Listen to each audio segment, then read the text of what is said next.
Hi everyone. Well, I'll try not to overrun into lunch because I know how important lunch is. I also want to apologise straight up for the fact that you've already seen some really lovely artifacts and finds, and I'm going to just put it out there now that mine might not be as nice.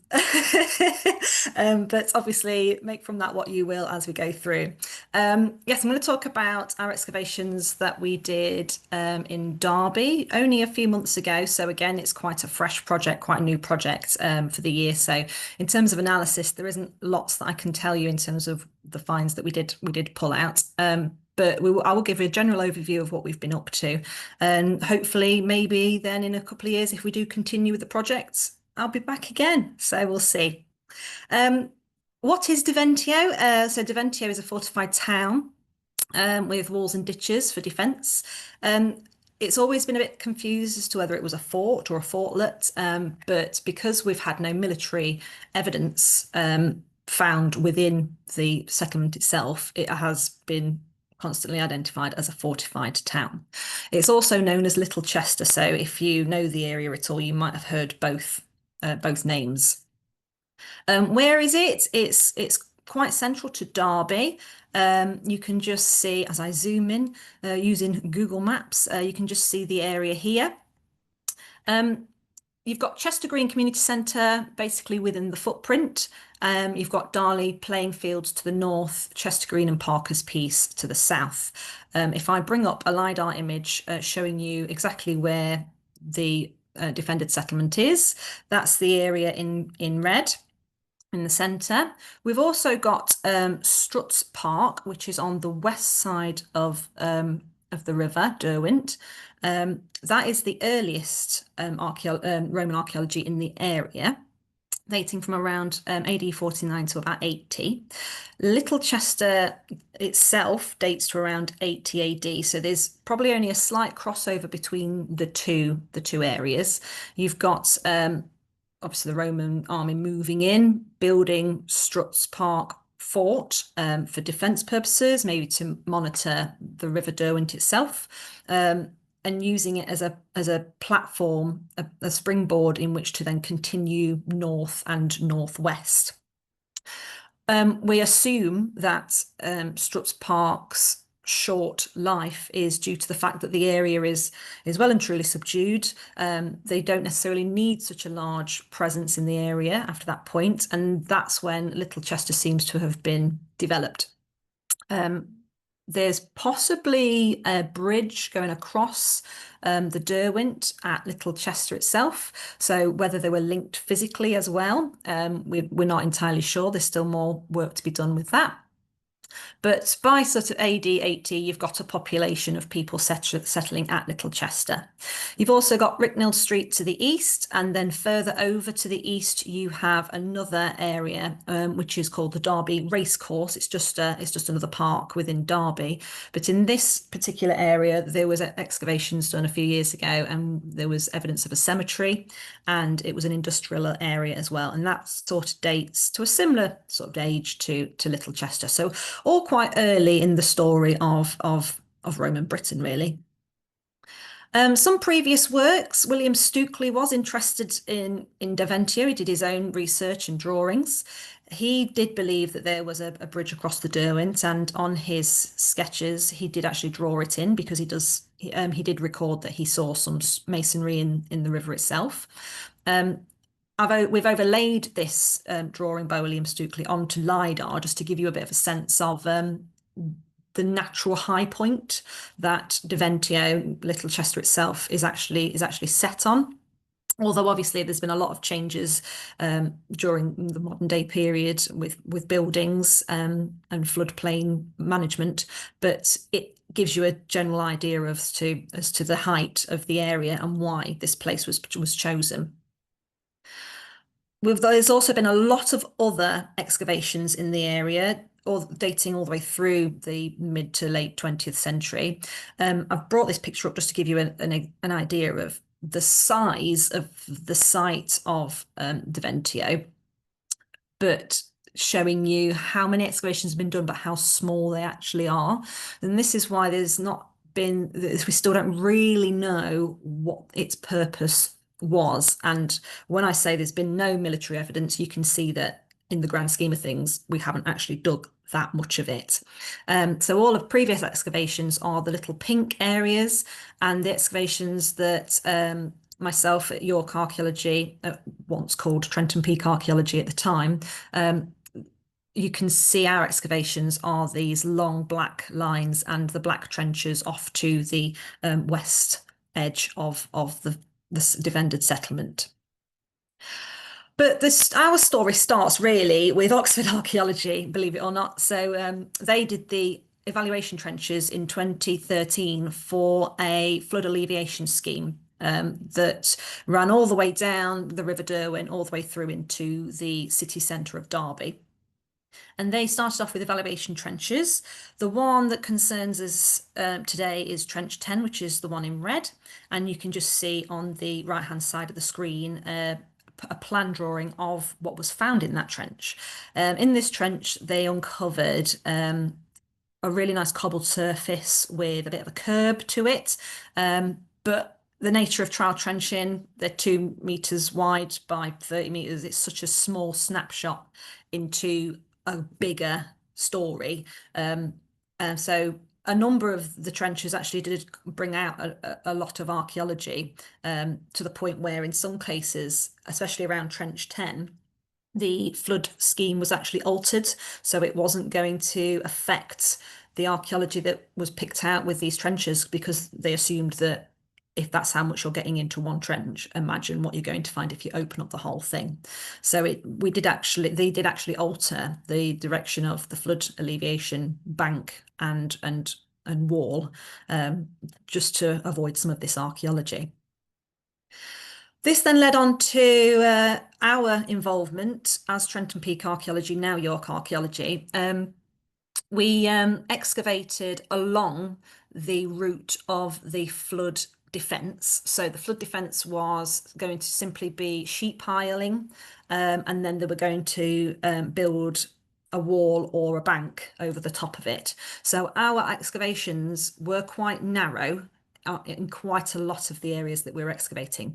But you can see from these drawings here just how much of a snapshot we got as we excavated around the bend of the defended settlement. So we uncovered a number of ditches. We uncovered a soil rampart which probably would have had a palisade on it, and from our excavations we could see the different phases of how this defended settlement developed.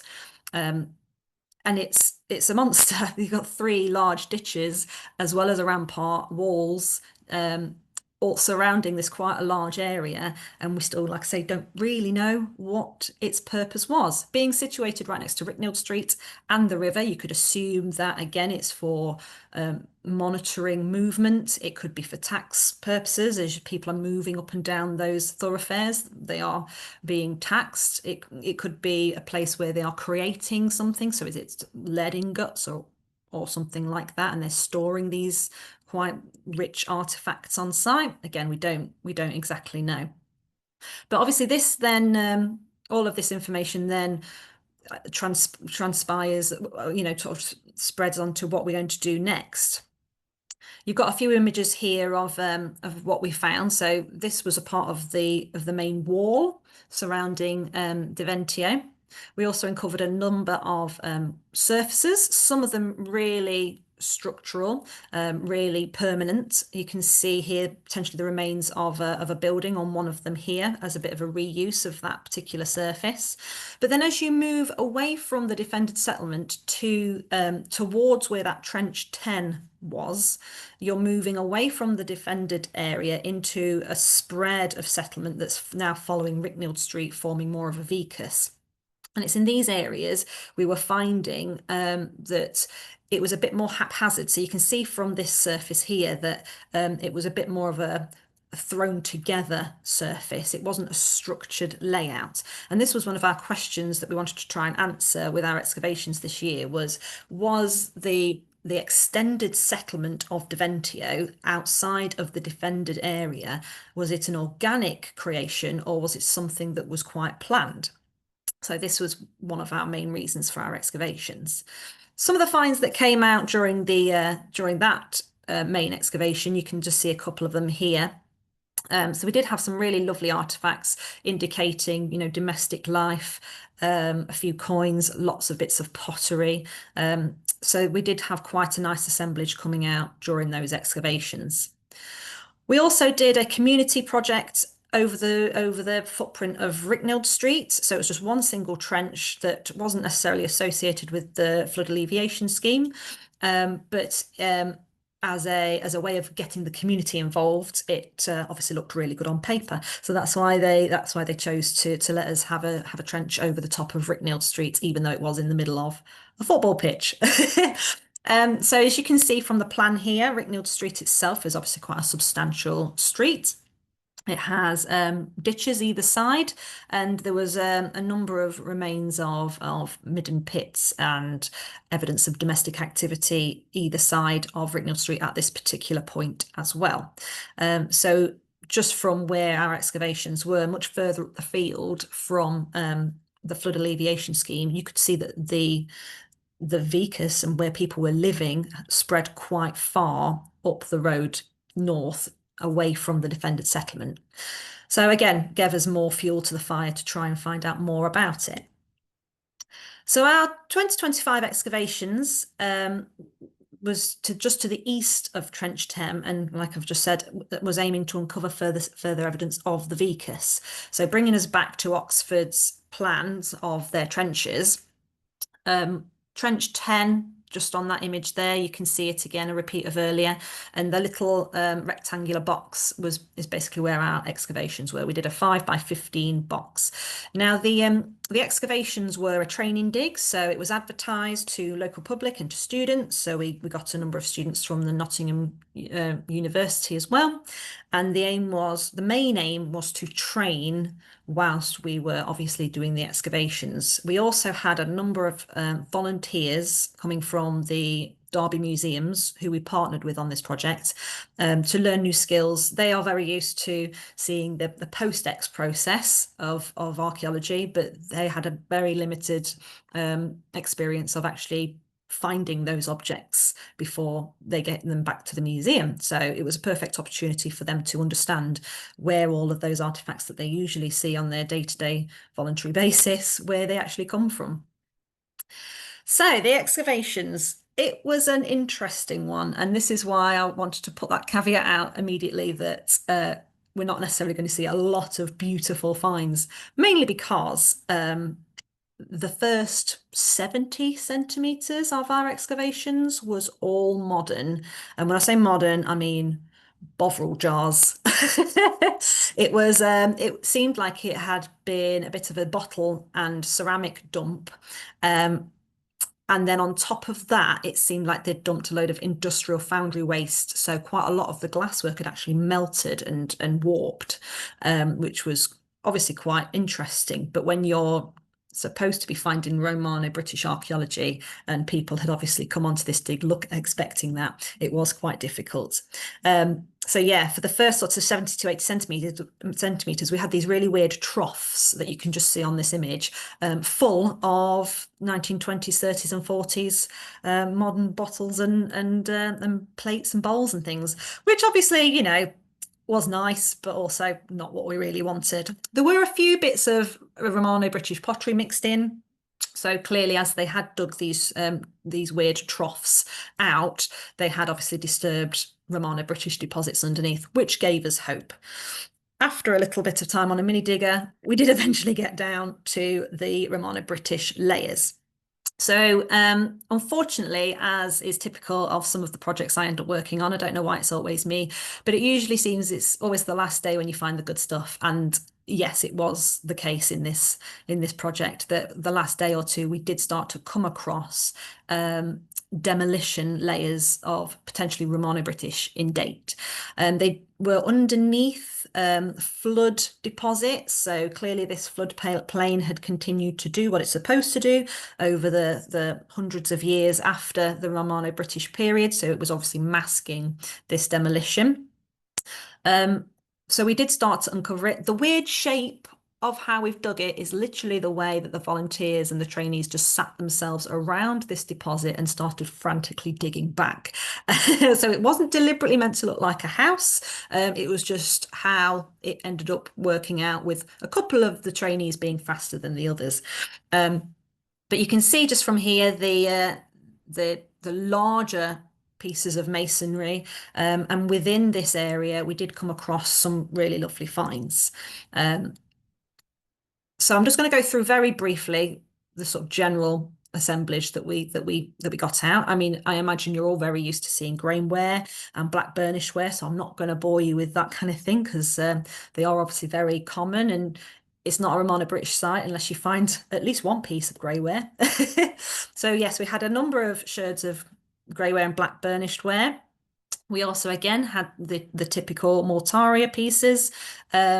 The nice thing about these, though, were that, again, we had folks on that dig who had only ever seen it behind glass, or had only ever seen it if it needed to come out to go for conservation or for an exhibition, to move those kind of objects around within the museum setting. So for them to actually find this stuff still covered in mud was really exciting for them. But one of the things that you may not know of, especially if you're not quite local to Derbyshire, is Derbyshire ware. Now, obviously, the Romans did really nice stuff. They did really lovely pottery. They knew how to make pots, and they knew how to get them moving around the empire. This, though, is a ware that was made in Derbyshire. So it's not the greatest. It's a bit grotty, but it's quite nice to find so much of it, because it's such a local piece, and again inspired the local volunteers and trainees that we had on our site. So it's an extremely hard and gritty fabric. It's generally an unsmooth surface, and you can really see the hallmarks on the base, and it can be various colours. So a number of pieces were confused for medieval, for example. It can be buff through to brick red, dark blue, grey, purple. Very sandy, very gritty, quite large pieces of quartz in it as well. And yeah, produced in Derbyshire and distributed across central and northern Britain during the 2nd and 3rd centuries. So you do see it more in the north. I think it has reached up to Hadrian's Wall. I might be wrong with that, but you do tend to see it more around the Midlands area. A pre-Derbyshire prototype was discovered at the Derby Racecourse area, so in the industrial area. There was a number of kilns excavated, and they date to the early 2nd century. So it's, again, quite an early industry, and probably related to the folks that are living and working in the Little Chester area and in the vicus spreading up from Little Chester. There are also several kiln sites to the north of Derby, with distinctive tall kiln structures. So that might be where they then starting to branch out with the production of this type of pottery. But yeah, it is abundant on sites in Derbyshire. It does get up to the northern frontier, sort of 3rd century, and sometimes you can find specimens from Wales. Bowls and dishes have a more local distribution. And just a couple of images really close up. I apologise for the quality, because I only took them on my phone, because we are literally still in the initial stages of writing this up as a report and getting it analysed.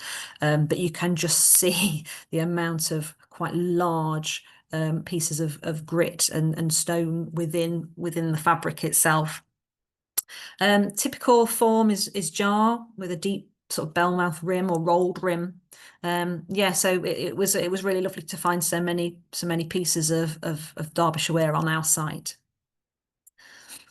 The usual, again, colour coat, but with some really lovely fine decoration on it. The thing with the pottery was that quite a lot of it was really battered about. It was really abraded, so that's why we haven't got like many really nice pieces to show you, just because it's been rolling around in the more modern deposits, but also within that demolition layer as well.